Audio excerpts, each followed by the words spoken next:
অনেক দিন আগের কথা। কোনো এক সবুজ শ্যামল রাজ্যের প্রান্তে ছিল একটা জঙ্গল। সেই জঙ্গলের ভেতরে একটি কুঁড়ে ঘরে বাস করত এক কাঠুরিয়া ও তার একমাত্র সুন্দরী কন্যা মেঘমালা। বাবা, অনেক বেলা হয়ে গেছে, আর কত কাজ করবে? খাবে না বাবা? হেরে মা, হ্যাঁ খেতে তো হবেই, না খেয়ে কি আর কাজ করা যায়? এই তো এই কাঠ কাটা হয়ে গেছে, এখন খেয়ে দে আবার জঙ্গলের ভেতরে কাঠ কাটতে যাব। ঠিক আছে, তাহলে আর দেরি করো না, ভেতরে এসে খেয়ে নাও। হ্যাঁ হ্যাঁ আসছি, তুই ভেতরে গিয়ে সব বেড়ে রাখ, আমি এখনই আসছি। পাগল মেয়ে একটা, সব সময় বাবার খেয়াল রাখে। মেয়েটা না থাকলে আমার যে কি হতো। এই দে মা দে, তাড়াতাড়ি কটা খেতে দে, খেয়ে দিয়ে এখনই আবার কাঠ কাটতে যেতে হবে। খেতে বসেও তাড়াহুড়ো করছো কেন? খাওয়াটা তো আস্তে ধীরেও খেতে পারো। আস্তে ধীরে খেলে চলবে না, দিন থাকতে আবার কাঠ কেটে ঘরে ফিরতে হবে। তা না হলে এই জঙ্গলের হিংস্র পশু রাতে একা পেলে কি আর আস্ত রাখবে? বুঝতে পেরেছি, প্রতিদিন ওই একই কথা। খাও তো এবার। মারে, তোর মা মরার পর দিন থেকে সারা দিন তোকে অনেক কষ্ট করতে হয়। কিসের কষ্ট? শুধু রান্না করা আর কাপড় চোপড় ধোয়া, এতে আবার কষ্ট কিসের? কষ্ট তো তুমি করো বাবা, সারাদিন কাঠ কেটে সেগুলো আবার মাথায় নিয়ে বিক্রি করো গিয়ে। কিন্তু এগুলো তো মেয়েদের বাপের বাড়িতে থেকে করার কথা না, এগুলো শ্বশুর বাড়ি গিয়ে করতে হয়। এখন একটা ভালো ছেলে দেখে তোর বিয়ে দিতে পারলেই তবেই আমি একটু শান্তি পাই। আমাকে বিয়ে দিয়ে পরের বাড়ি পাঠালে তোমার কি হবে? তোমাকে কে দেখবে? আর ওইসব বিয়েটি আমি করব না। তাই বললে কি হয়? মেয়েদের তো শ্বশুর বাড়ি যেতেই হবে। খবরদার বাবা, আমার বিয়ের কথা একদম বলবে না।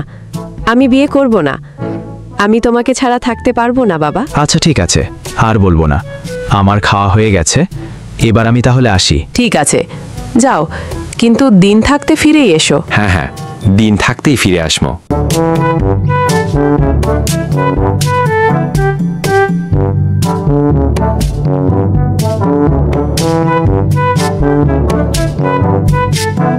এই তো এখানে একটা মরা গাছ পড়ে আছে, এটা কাটলে আজকের খুঁড়ি হয়ে যাবে, এটাই কেটে নিয়ে যাই।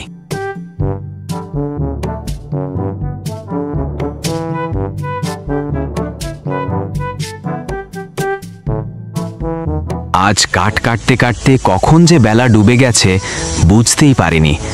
এদিকে চারপাশে শুধু হিংস্র প্রাণীদের ডাক শোনা যাচ্ছে, জানি না সুস্থভাবে বাড়ি ফিরতে পারবো কিনা। ওরে বাবা, এ তো বাঘ রে বাবা, কোনো মতে জানটা হাতে নিয়ে পালিয়ে এসেছি, কিন্তু এত রাতে কোথায় যাই?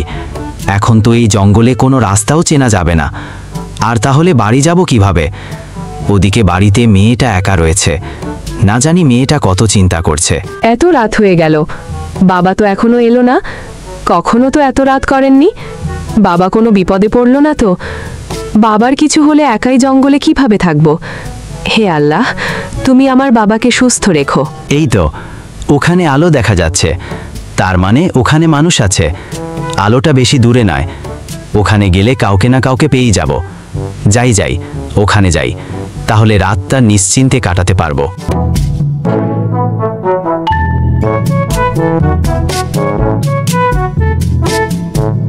এই যে শুনছেন, কেউ কি আছেন? দরজাটা একটু খুলুন, খুব বিপদে পড়েছি, দরজাটা খুলুন। কেউ কি আছেন? কাউকে তো দেখতে পাচ্ছি না, তার মানে দরজাটা খোলাই ছিল। যাই, আগে ভেতরে যাই। ভেতরে যেহেতু আলো জ্বলছে, তার মানে ভেতরে কেউ না কেউ তো আছে। এ তো দেখছি পরিত্যক্ত রাজমহল, তার মানে এখানে কোনো রাজা থাকে না, শুধু এই সাধু বাবা থাকে। হ্যাঁ, শুধু আমি এখানে থাকি, কিন্তু তুই এখানে এসেছিস কেন? বাবা, আমি এক গরিব কাঠুরিয়া, বনে কাঠ কাটতে কাটতে রাত হয়ে গিয়েছিল, রাস্তায় বাঘের তাড়ায় এখানে একটু আশ্রয়ের জন্য এসেছি। ঠিক আছে, তুই এখানে থাকতে পারিস, কিন্তু একটা শর্ত আছে। কি শর্ত বাবা? কাল বাড়ি গিয়ে প্রথমে যা দেখবি সেটা আমাকে দিয়ে যাবি, মনে রাখবি সেটা আমার। আমার বাড়িতে গিয়ে আর কি দেখব? হয়তো আমার ভাঙা কুড়ে ঘর, আর না হয়তো পড়ে থাকা পাথর। এটা সাধু বাবা নিয়ে নেবে। ঠিক আছে সাধু বাবা, আমি আপনার শর্তে রাজি, তবুও আজকের রাতটা আমাকে এখানে থাকতে দিন। ঠিক আছে, ভেতরে চল, তোর থাকা খাওয়ার ব্যবস্থা করছি।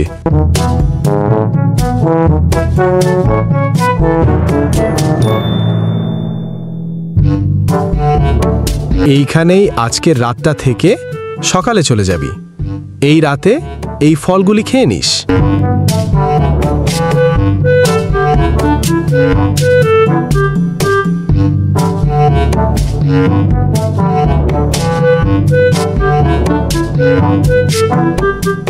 হায় হায় হায়, এ আমার কি সর্বনাশ হলো, আমার কি সর্বনাশ হলো গো। আমি কেন প্রথমে আমার মেয়েকে দেখতে পেলাম? বাবা, কি সর্বনাশ হয়েছে? এভাবে কাঁদছো কেন? তুমি সারা রাত কোথায় ছিলে বাবা? মারে, যান বাঁচানোর জন্য আমি সারা রাত এক সাধুর হেফাজতে ছিলাম। সাধু আমাকে শর্ত দিয়েছিল, সেখানে থাকতে হলে সকালে আমার বাড়ির মধ্যে তাকিয়ে প্রথমে যা দেখতে পাবো সেটা সাধুকে দিয়ে দিতে হবে। কিন্তু আমি তো তোকেই প্রথম দেখেছি। এসব কি বলছো? তুমি কি এটা বলে সাধুকে কথা দিয়ে এসেছো? হ্যাঁ রে মা, কথা দিয়ে এসেছি। কিন্তু তুই চিন্তা করিস না, প্রয়োজন হয় আমি সাধু বাবার হাতে পায়ে ধরে তার কাছ থেকে তোকে ভিক্ষে চাইব। না বাবা, তুমি যখন কথা দিয়েছো আমাকে তো যেতেই হবে। চলো, এক্ষুনি ওই সাধুর কাছে চলো। কিন্তু মা। কোনো কিন্তু নয়। তুমি আমাকে হারানোর ভয় করছো? তিনি যদি সত্যিকারের সাধু হয়ে থাকেন তাহলে সে কোনোদিন আমার ক্ষতি করবে না। চলো বাবা। ঠিক আছে, তাহলে চল।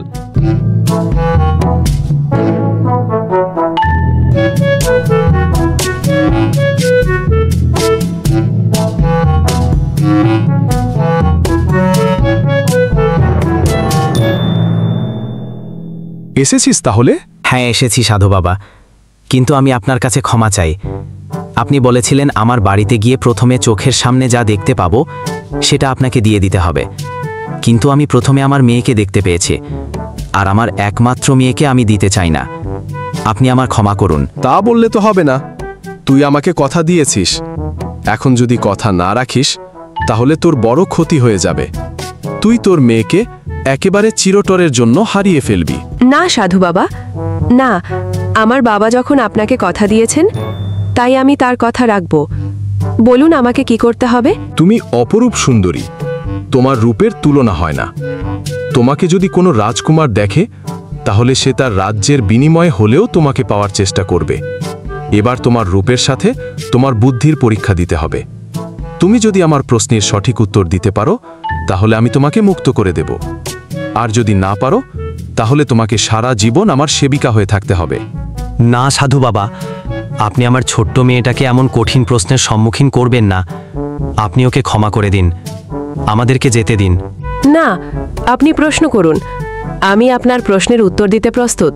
আমার প্রথম প্রশ্ন, এই বিশাল পৃথিবীতে সবচেয়ে মূল্যবান জিনিস কি?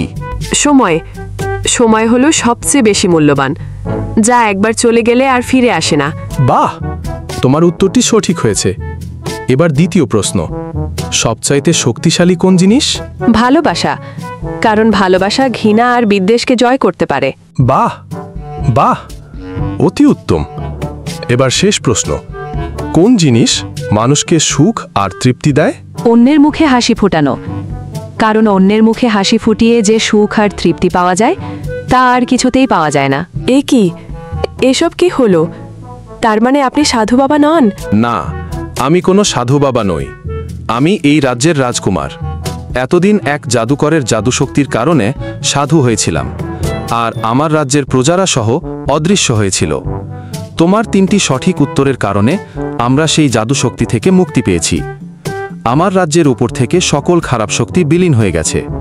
তুমি প্রমাণ করে দিয়েছ তুমি শুধু অপরূপ সুন্দরী নও, তার সাথে অধিক জ্ঞানীয়।